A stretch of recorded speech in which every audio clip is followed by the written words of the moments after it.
How's it going, everybody? This is Drabo. Hope you're having another great day, and welcome back to another video. Alright, so it's time for another edition of Haulin Games. In this series, I'll talk about all the pickups that I get for my PlayStation consoles throughout each and every month. And for this one, I'm going to be talking about all the games that I got for the month of April of 2023. And yeah, you're looking at it right here. That's pretty much it. I mean, there's only 7 games, but you know, as I mentioned before, it was during the middle of Ramadan, and so obviously I felt like that for this month I want to at least hold off on spending on trying to find some good games until the end of Ramadan, so that way I can treat myself as a gift. But at the same time, you know, still keep it under the limit of $100 per month as I had initially started when I started video game collecting, obviously. And so obviously there aren't too many games here that really stand out, but at the same time I felt like it was a really good post-Ramadan gift for myself, and so I'm happy with this collection overall. And so since it's only 7 games here in this one, instead of just, you know, like going like maybe 2 at a time or something like that, I'm just gonna go through each one of them individually for this one, because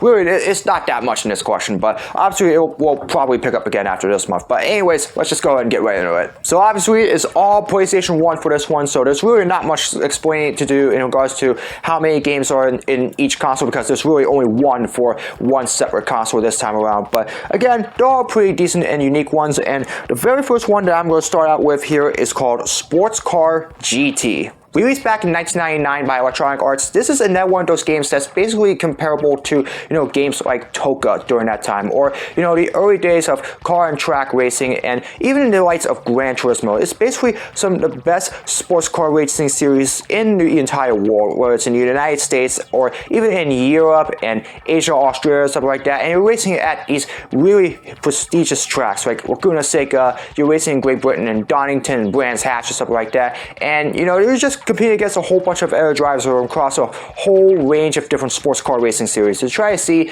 if you are the best driver in your particular series. I've gotten quite a bit of sports car racing games over the last couple of years. Obviously, I know Gran Turismo was probably the best one, but I also got a lot of Ridge Racer games, obviously, and a whole bunch of those other games that are very similar to this one. And so I don't really know how much of this is going to stand out in regards to all the other sports car racing games that I got, but if I really had to take a guess here, it's probably not going to be that much. By the way, it's another good one. You know, sports car racing is, especially racing games in general, are some of my favorite types of games to play. And, you know, I have a feeling that if this is anything like, you know, DTM and, you know, Toka and a whole bunch of those other sports car racing games and series that I usually watch, then I think this one should be pretty fun. So I'm looking forward to playing this one. The next one I got is called Mobile One Rally Championship, which, ironically enough, is actually also released by Electronic Arts. This was released, I believe, like maybe a year or two before Sports Car GT or something like that, but this is basically based off the world of rallying. And it's almost like the World Rally Championship or all those other rally championships that you usually see across the world, most likely in Europe or stuff like that. It's basically you're racing across a span of 3 or 4 days or across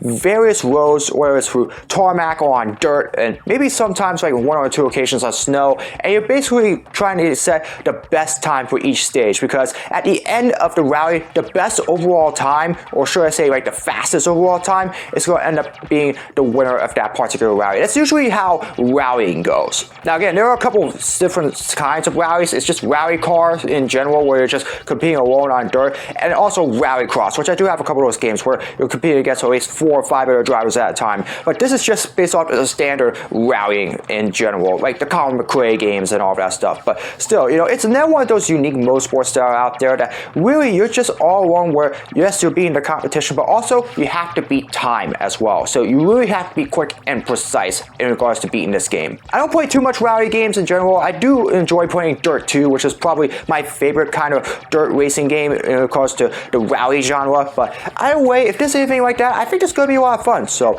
another good one to have here. I'm looking forward to getting to play this one. Then I got War Games DEFCON 1. Now, I did not know anything about this game until I picked it up. In fact, I haven't really even touched on this yet because I only just got this yesterday. But either way though, this was an interesting one. I felt like it would be good to add to my collection here. So basically this is based off of a supercomputer that nearly took over the entire world a few years before, but now the machine has come back to life and is basically threatening your world. And so using a whole range of squads and like planes and helicopters and military personnel and all that stuff, you're basically trying to do everything you can to keep that supercomputer from really taking over your world. You know, you're putting these these whole various range of war games to try to stop them and really save your world. And so you really have to do the best you can to try to protect humanity from this kind of weapon. I do remember watching one movie that's related to a war game back when I was in high school or something like that, but it was really mostly snippets of it, but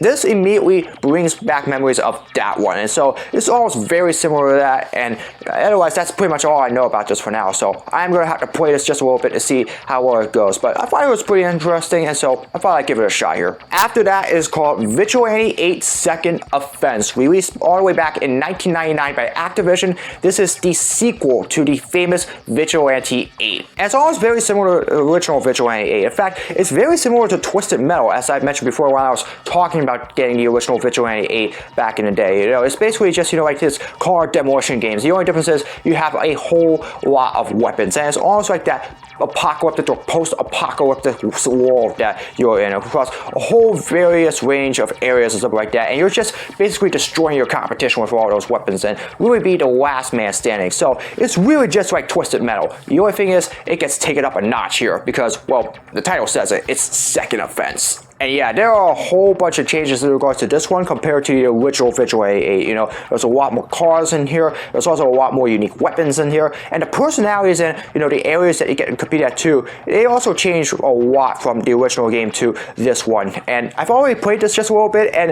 it isn't really much of a difference between this one and the original Vigilante 8, but still, it really packs a punch. And if you are a fan of Twisted Metal or Destruction Derby in general, if you really enjoy games like that, this is another one just like Vigilante 8 where it's very similar to that I think you can really enjoy. In fact, I didn't even think that I would even find this game in general. By the way, I enjoy it. It's definitely another fun one, and I'm definitely looking forward to playing more of this. The next one I have here is called Tenchu Stealth Assassins. Now, just like War Games DEF CON 1, I did not know anything in regards to this game. In fact, nor have I even heard of this game until I first picked this up at Digital Press. But it's very interesting. It's almost like those Japanese action films in which you see these guys as samurais, with those heavy swords and all that stuff, and you're basically just killing all these guys with your sword and all that stuff. Well, that's exactly what happens here in this game. It's another one of those Japanese samurai action games in which you play as at least one or two Japanese samurai assassins, and you're basically just killing a whole bunch of people, with your heavy sword where you're slicing and dicing and all of them, and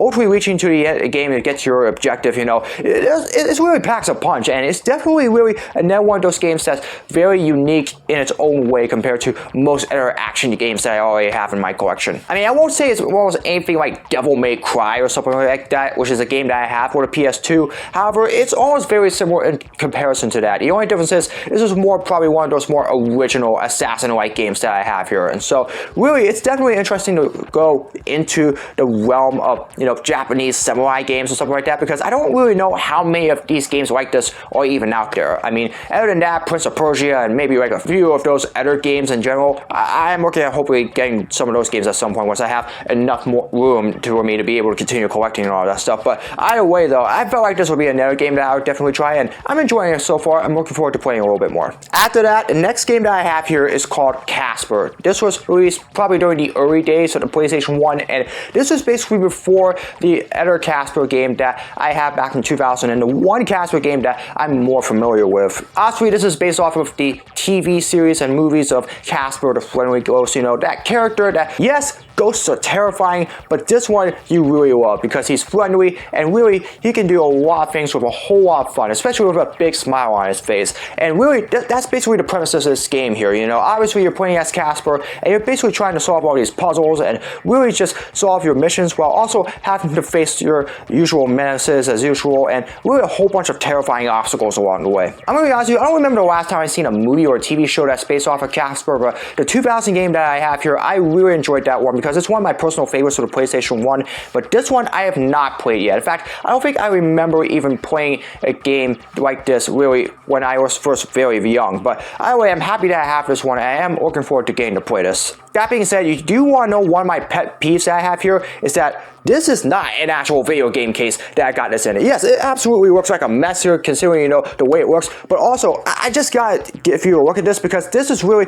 one of the things that really ticked me off here. I mean, look at this. This is not even staying on properly here. This is nothing like a video game disc set or something like that. It's gotta be based off of something that they put like a CD from a popular music band or something like that back in the day on, because something must have happened in that case, and maybe that may explain exactly why this looks like a mess in the first place or something like that. But still, it's really one of my pet peeves here. I don't like it personally, but you know what? It is what it is. You know, I got Max Payne 2, which was basically based off of a movie cassette or something like that, and yet it still plays fine. That being said, I do hope that this one's very similar and that it works as well, because by the way this case works, if I find out that this one does not work, I'm gonna tell you what, I'm gonna be really upset. So hopefully it works, but either way, like I said before, I used to enjoy Casper a lot, and so we'll see if this game is a whole lot of fun. The final game that I got for this month is called Geom Cube, released all the way back in 1995. It's another one of those puzzle games, but I wouldn't really consider it as more like those games from Tetris or something like that. I would consider this more around the lines of one of the more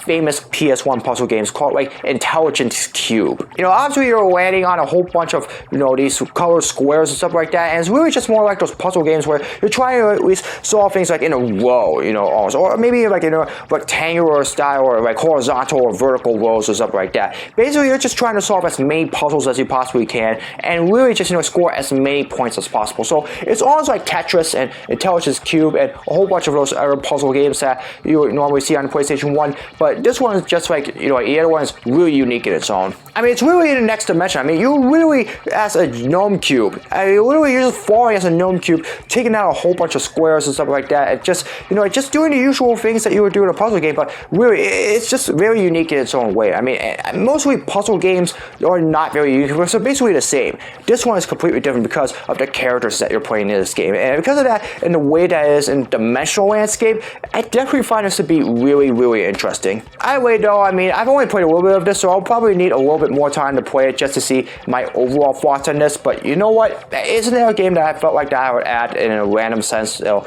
I felt like it really wasn't much anyway, so I'll go ahead and give this another shot, and hopefully this game's pretty good. But so far, I think it's fine. And yeah, that's pretty much it. As I said before, only 7 PlayStation 1 games for this month. Again, I was just taking it easy because of Ramadan, but obviously I will be picking things back up in just a little bit, starting in May. But obviously, as you all know, this is video number 199 of my video, so I'm really excited because the next video that I'm going to release, which is going to be next Saturday, I'm going to be taking Wednesday off here just to prepare for it, is going to be my 200th video on my YouTube channel. Those that remember when I did my 100th video last year, I did a reaction video to my very first video. I'm so excited for my 200th video, and I would like for you guys to join me in deciding what I should do for my 200th video. So stay tuned for my social media. I'm going to tell you all the details about what you can do to decide what I should do for my 200th video, and I'm really looking forward to that monumentous moment for my channel. It's all going to happen next week. I can't wait for it, and as usual, thank you all for your support throughout the last couple of years, and